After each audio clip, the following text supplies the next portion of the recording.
high in the western Himalayas, cradled in the Karakoram Mountains of northern Pakistan,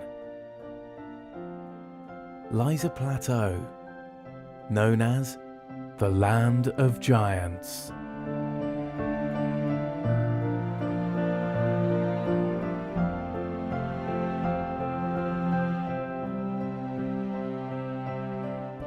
The towering K2 dominates this landscape, and to the southwest of it lies the Deosai Plains.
There are thought to have been over 10,000 Himalayan brown bears at one time in northern Pakistan and Kashmir. Today, the species is one of the most threatened in South Asia. Their numbers across the region have declined by half in the last 100 years. They're now only found in small pockets in India, Pakistan, Afghanistan, China, and Kazakhstan. Repeated glaciations in High Asia probably decimated a large part of the population and fragmented the rest. Over the centuries, bears have been hunted, almost to extinction. They've been killed for sport and for commercial purposes, their body parts sold for use in traditional medicines. In more recent times, humans have encroached into the wild places where bears live.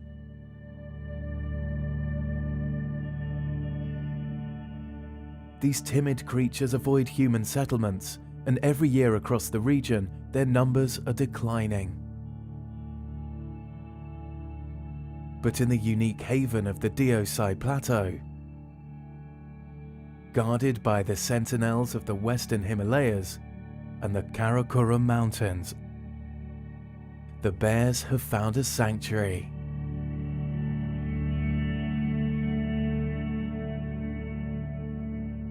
For 4 months of the year, as the strong mountain sunlight warms the earth,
and the bird song of more than 200 types of birds fills the air.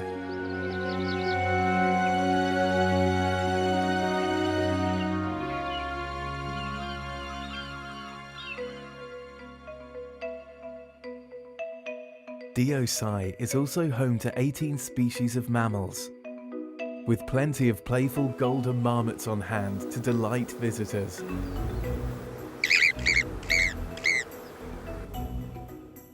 But there is another resident of Deosai that's the most striking of all.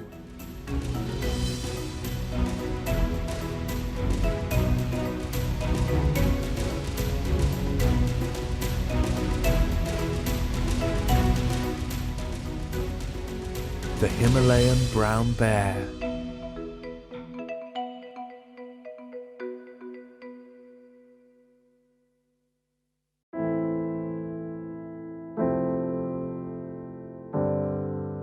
The Deosai National Park was established here in 1993 to protect the brown bear's survival.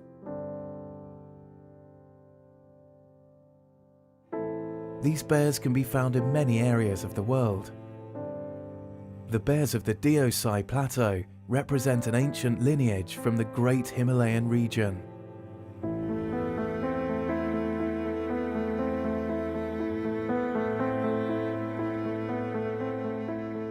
Hibernating in dens in the lower valleys on and off through the winter, they come up to feed on the rich grasses of the park in summer. These bears have thick coats which can be blonde to dark brown in colour, and a distinctive hump sits on its shoulders. Its slightly concave face is topped with large ears and a long snout. Its large canine teeth are capable of tearing meat, but these bears are largely vegetarian, and its back teeth are better suited for eating plants.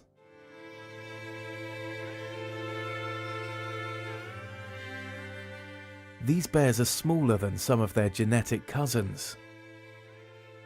Even when fully grown, males only weigh around 120 to 150 kilograms and measure about 1.5 to 2 meters in length.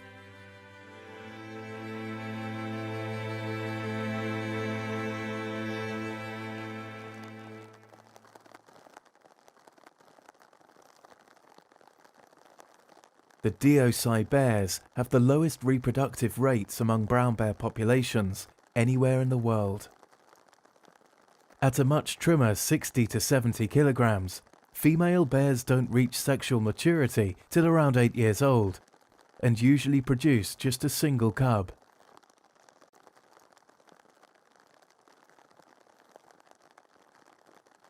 The cub may stick to his mother for as long as 5 years. And while he is with her, she will not mate again.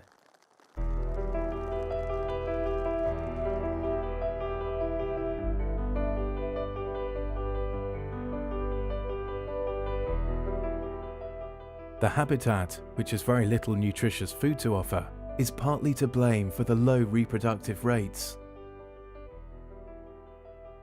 Only 12% of the plain is regarded as good feeding ground for the bears.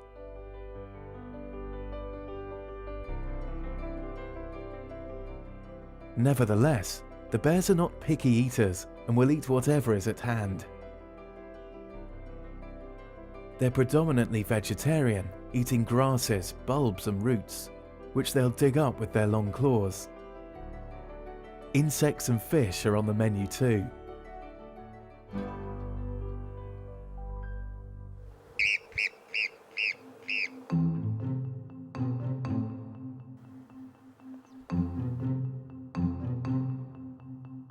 Other small mammals, such as marmots, can also prove tempting.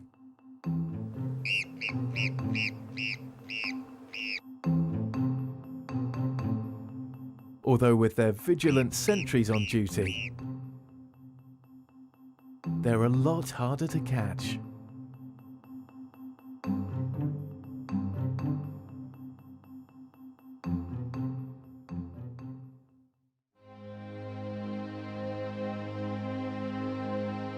The Deosai National Park is the sole habitat in the whole of South Asia that can claim an increasing population of brown bears. In 1993, though the situation was very different, in the early years, There were a lot of difficulties in Deosai in terms of conservation. The Himalayan Wildlife Foundation recognized that the very survival of the bears in Deosai was at risk and decided to act. They gathered international funding and set up a field camp, conducting vital research on all aspects of the bears and their habitat. That summer we went around all over Deosai. We worked really hard. We walked up and down looking for bears. We counted the bears and all we could find were 17 bears. Compared to what we had heard from the wildlife department, there were 500. So we were really worried that maybe there were 500 bears once upon a time and maybe this is all that is left. So we have to do something. We had to dart the bears, put radio collars on them so we could do some tracking. We started collecting data, we collected blood samples. That went into genetic studies. So that was kind of a breakthrough in the information we had. Out of this came out a full conservation program. The Himalayan Wildlife Foundation worked with local communities to foster conservation awareness and also recruited park staff from here. Training the local people in park management gave them a vested interest in the future welfare of the park. We left in 2002-03. We handed it over to the department. The basic systems were in place. There was a level of protection and the department got its staff in place with its own funding. By 2007, the population of brown bears in the park had grown significantly. 43 of these fascinating creatures were now living in the Deosai Plateau.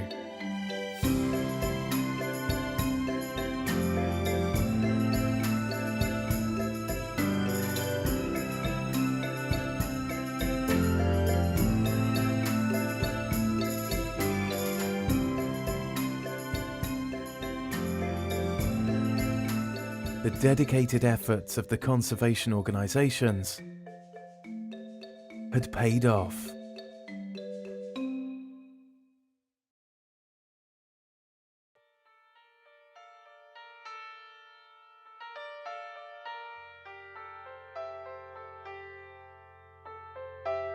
When the Deosai National Park was created in 1993, little was known about the ecological needs of the bears. The park was divided into zones to allow for the shared use of resources between wildlife and people. Deosai में कोई core area जिसको हम कहते हैं वो कोई 1400 square kilometre का area बनता है जिसको कोर कहते हैं। कोर एरिया वो एरिया था जहाँ पे बियर्स की पॉपुलेशन डेंसिटी जो थी वो ज़्यादा थी और प्रेफर करते थे उन एरियाज में रहना bears.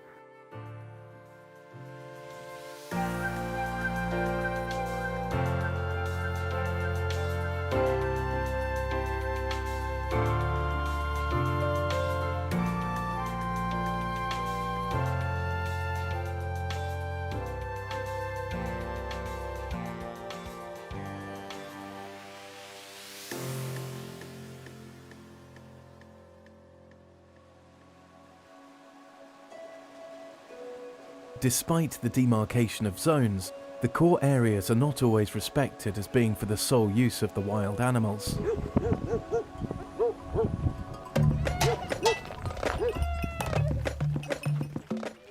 There are many pressures on the park, including the nomadic herders that arrive each summer. Gujars journey annually from the plains of the Punjab to the Deosai, bringing their large herds of livestock to feed on the rich summer.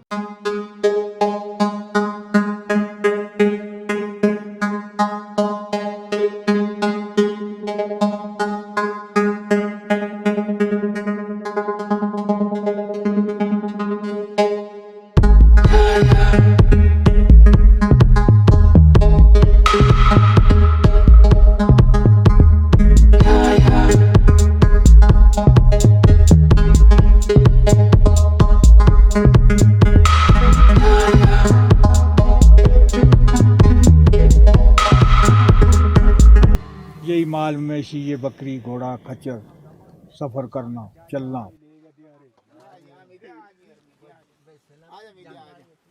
पहले हम बहुत ठीक थे, बड़ी अच्छी सहूलत थी हमारी। 47 के बाद अच्छे रहे हम। अभी हम तंग हो गए इसलिए कि महकमा जंगलात ने जगह जगह जंगल बंद कर दिए।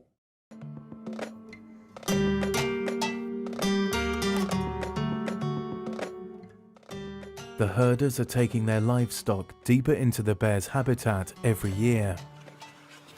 इनसे शुरू में जब नेशनल पार्क बनने से पहले या 50 साल या 60 साल 70 साल पहले की बात करें तो वहाँ पे एक दो ख़ानदान ही थे जो आ रहे थे देवसाई में। उनके लाइफ स्टॉक भी कम थे, उनका इम्पैक्ट पार्क के ऊपर इतना ज़्यादा नहीं था।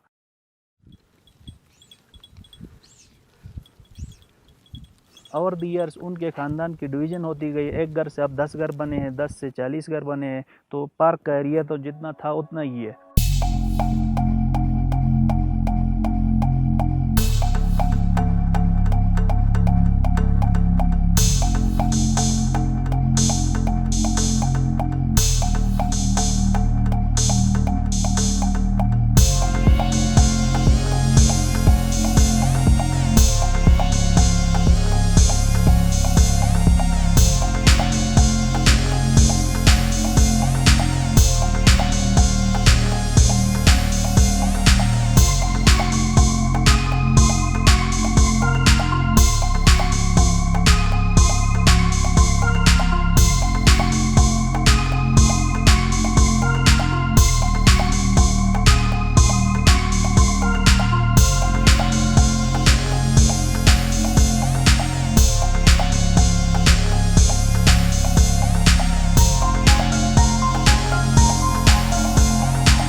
To take animals up to Deosai. It's not just the old Gujars who used to do it for a subsistence living.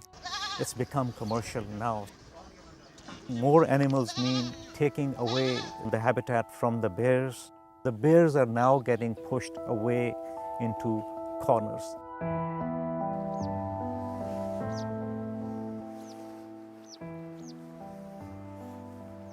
As the livestock consumes the palatable plants, the composition of the plant species in the park is changing.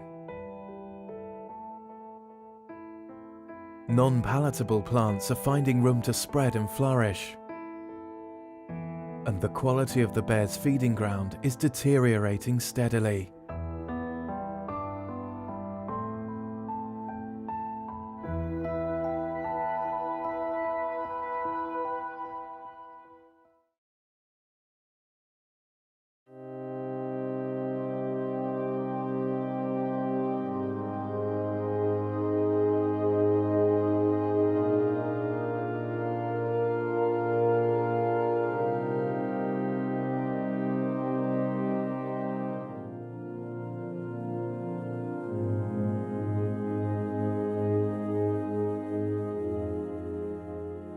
In the Deosai National Park, the construction of roads and bridges is allowing for easier access across the plateau.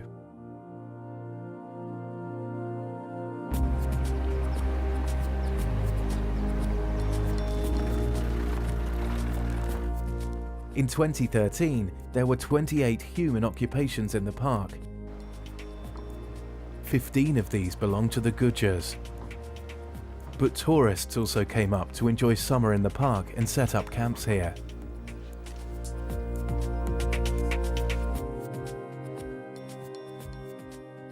जब ये initiate हुआ था construction का काम, तो उस वक्त हमने इसको रोकने की कोशिश की थी कि बाय रूल्स एंड रेगुलेशंस किसी भी नेशनल पार्क के अंदर ऐसी कोई स्ट्रक्चर परमानेंट किस्म की न बनाई जाए जिससे उस इलाके की नेचुरल जो ब्यूटी है उसको डिस्टर्ब किया जाए या वो चेंज हो।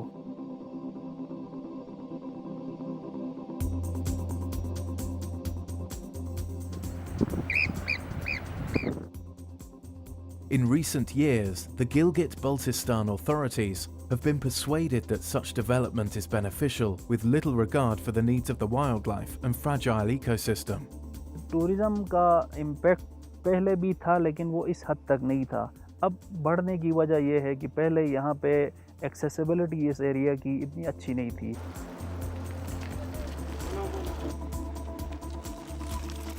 हमारी तैयारी को इतनी कोई ख़ास तैयारी तो नहीं है, लेकिन डेफिनेटली जब टूरिज़्म का फ़्लो यहाँ पे बढ़ेगा तो इसका नेगेटिव इम्पैक्ट ही होगा अनटिल एंड अनलेस अगर हम उनको प्रॉपर अवेयरनेस के साथ यहाँ ना भेजें। Many of the tourists coming to the park, especially from the nearby areas, have very little understanding of good environmental behaviour. Honestly बताऊँ, मुझे पाकिस्तान के लोगों से बड़ा डर लगता है। हम अपने मुल्क और अपनी नेमतों के बारे में बहुत केयरलेस हैं। अगर इसको प्रमोट किया जाए तो सही इन्फॉर्मेशन के साथ किया जाए, सही कंसिडरेशन के साथ किया जाए कि जब लोग इधर आए उनका इधर कूड़ा फेंकने का दिल ना करे। Instead of acting as caretakers of this stunning piece of national heritage, the visitors often inflict harm to it.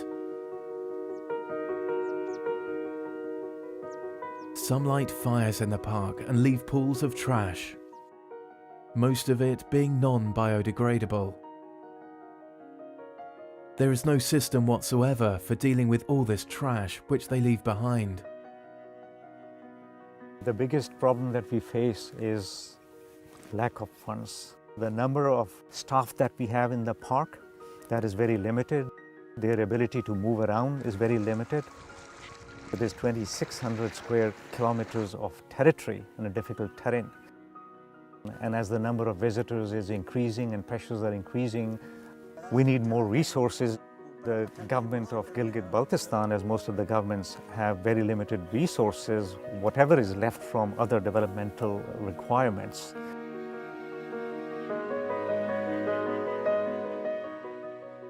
Further shrinking the financial resources of the park is the arrangement that visitors from within the region don't need to pay to enter here. हमने कभी उनके ऊपर ज़्यादा focus नहीं किया है। सिर्फ और सिर्फ वो टूरिस्ट जो आते हैं वो भी बहुत नॉमिनल चार्जेस उनसे, जो जीबी से बाहर के जो लोग होते हैं उनसे 40 रुपीस पर हेड के हिसाब से, और जो फॉरेनर होते हैं $8 पर हेड के हिसाब से लिए जाते हैं। But even these minimal charges are not put towards the management of the park.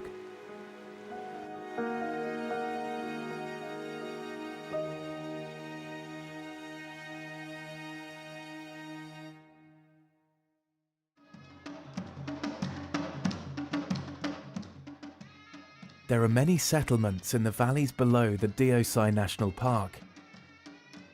In the villages of Karmang, Montoka, Dapa, Shilla and Sudpara, the local people live a life of extreme hardship. Investment projects from donors are extremely hard to come by in this region, and little has changed here in the last 100 years. हमारा यहाँ जो है सर्दियों में बहुत बड़ा मुश्किलात है। अक्टूबर में बर्फबारी शुरू हो जाती है।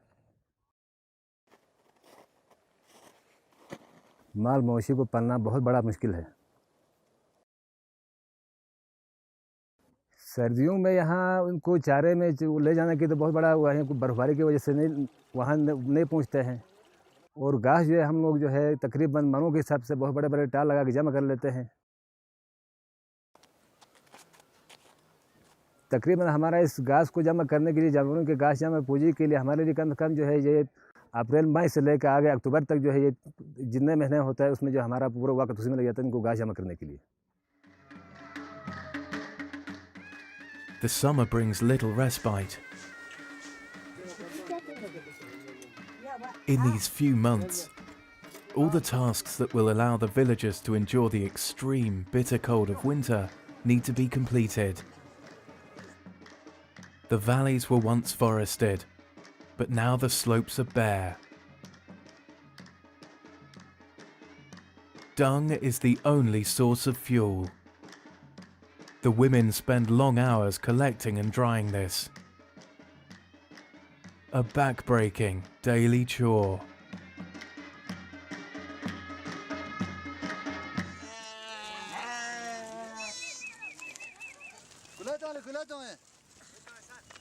The villagers rely heavily on their livestock to eke out a living. The men of the village have nowhere else to graze their livestock other than the lush meadows of the Deosai Plateau.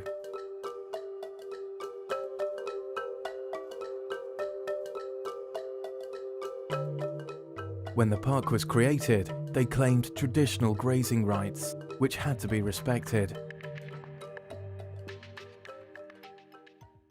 In recent years, while the bear population has grown, so has the human population, and bears and livestock have started competing for grazing pastures. With each added demand on the park's resources, what's left for the bears is steadily diminishing. Although bear numbers have not fallen, they're no longer rising. It may well be that this fragile landscape has borne as much pressure as it possibly can. If it is to continue as a sanctuary and a breeding ground for these endangered bears, its precious resources will have to be more carefully protected.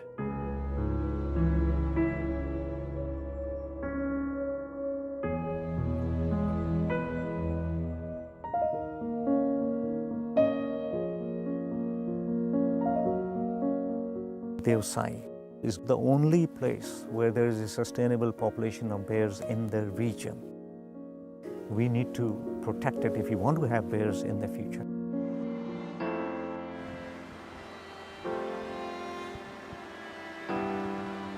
The presence of humans in the bear's habitat is a reality, and local communities have to be integrated into conservation efforts. One other initiative that we'd like to see put in place is a very effective community collaboration and awareness program in which all the people of the local communities join in the effort, own the national park, see it as their asset and their future, and work with the department and people like us.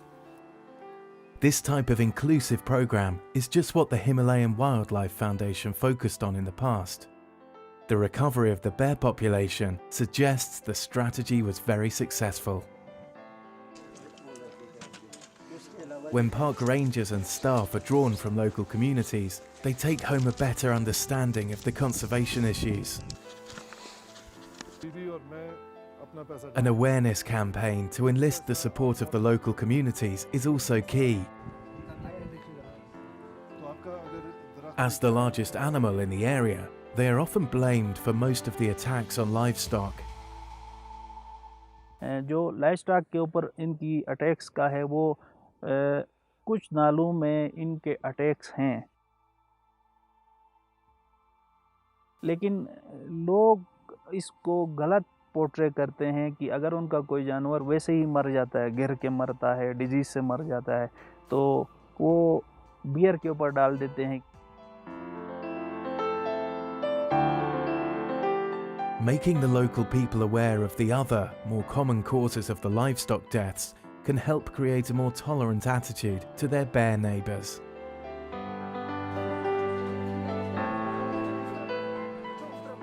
Perhaps most valuable of all is planting the seed of awareness in young minds. After all, it is in the hands of these local children that the fate of the bears will one day rest.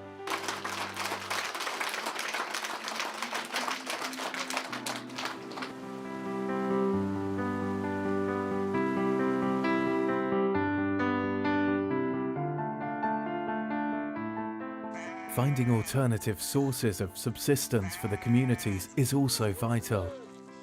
Reducing their dependence on livestock will help to protect the bear's habitat. Such programs have been successful in other remote mountain communities. Fish farming was introduced in the Brogil Valley, and the vaccination program in the Ayubia National Park With initiatives like these, the lives of the local people could be greatly improved.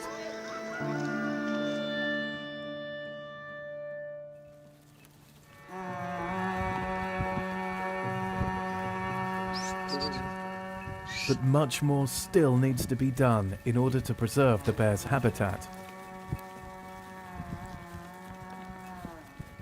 The increasing incursions by the Gujars into additional park areas have to be addressed. We have to work hard on managing how the Gujars come in and how they graze. So we'd go and set up a program, talk to the Gujar families, define where they're going to graze, how they're going to graze, how much of an area they're going to use. That has to be set up.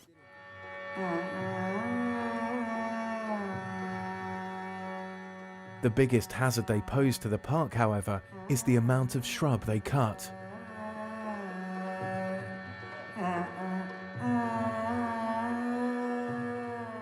If the habitat is to be saved for the bears, cutting down the slow-growing Deosai flora at this rate cannot continue. But to enforce all these limitations will take far greater resources than the park authorities currently have.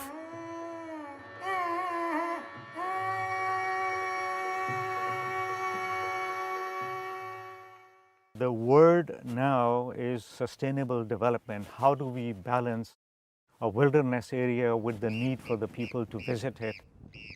We need an institution and a capacity in that institution to manage a resource like this.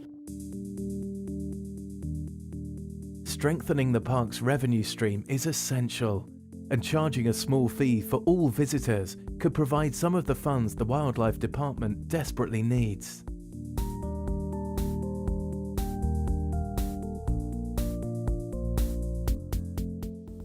The roads and structures that have been built are proving detrimental to the habitat and wildlife, which can thrive only where there is very little human activity. Once the precedent for building within the park is established, it's hard to stop. The needs of the park and its creatures could soon be completely overwhelmed as so-called development marches on. There's also an urgent need for environmental education for visitors to the Deosai, and a stronger enforcement of park rules so that they don't damage this unique wilderness. To restore the park to its former pristine condition, a proper system of garbage disposal will need to be put in place.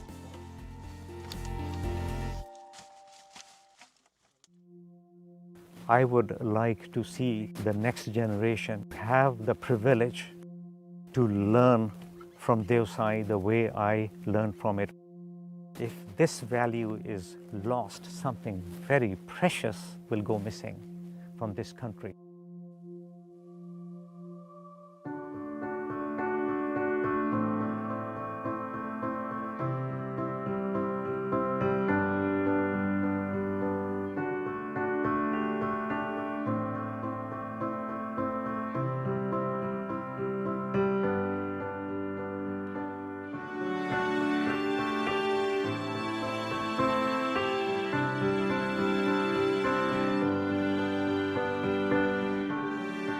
As the snow begins to fall in October, the bears and the plateau will amble towards their long winter slumber. For this period, nature will be its own guardian, and the land will have a reprieve under its blanket of snow. But in order to flourish, this fragile ecosystem also needs to be protected through the warm summer months. It cannot sustain the growing onslaught of human demands upon it and remain unchanged. It is time for us to take care of this land of giants, allowing it to regenerate and provide a sanctuary to some of the world's most rare and magnificent creatures. Responsibility for protecting this exceptional treasure now rests with the authorities and people of Gilgit-Baltistan. To preserve it, they will need the support of international donors and all of us who hope to safeguard Deosai for future generations.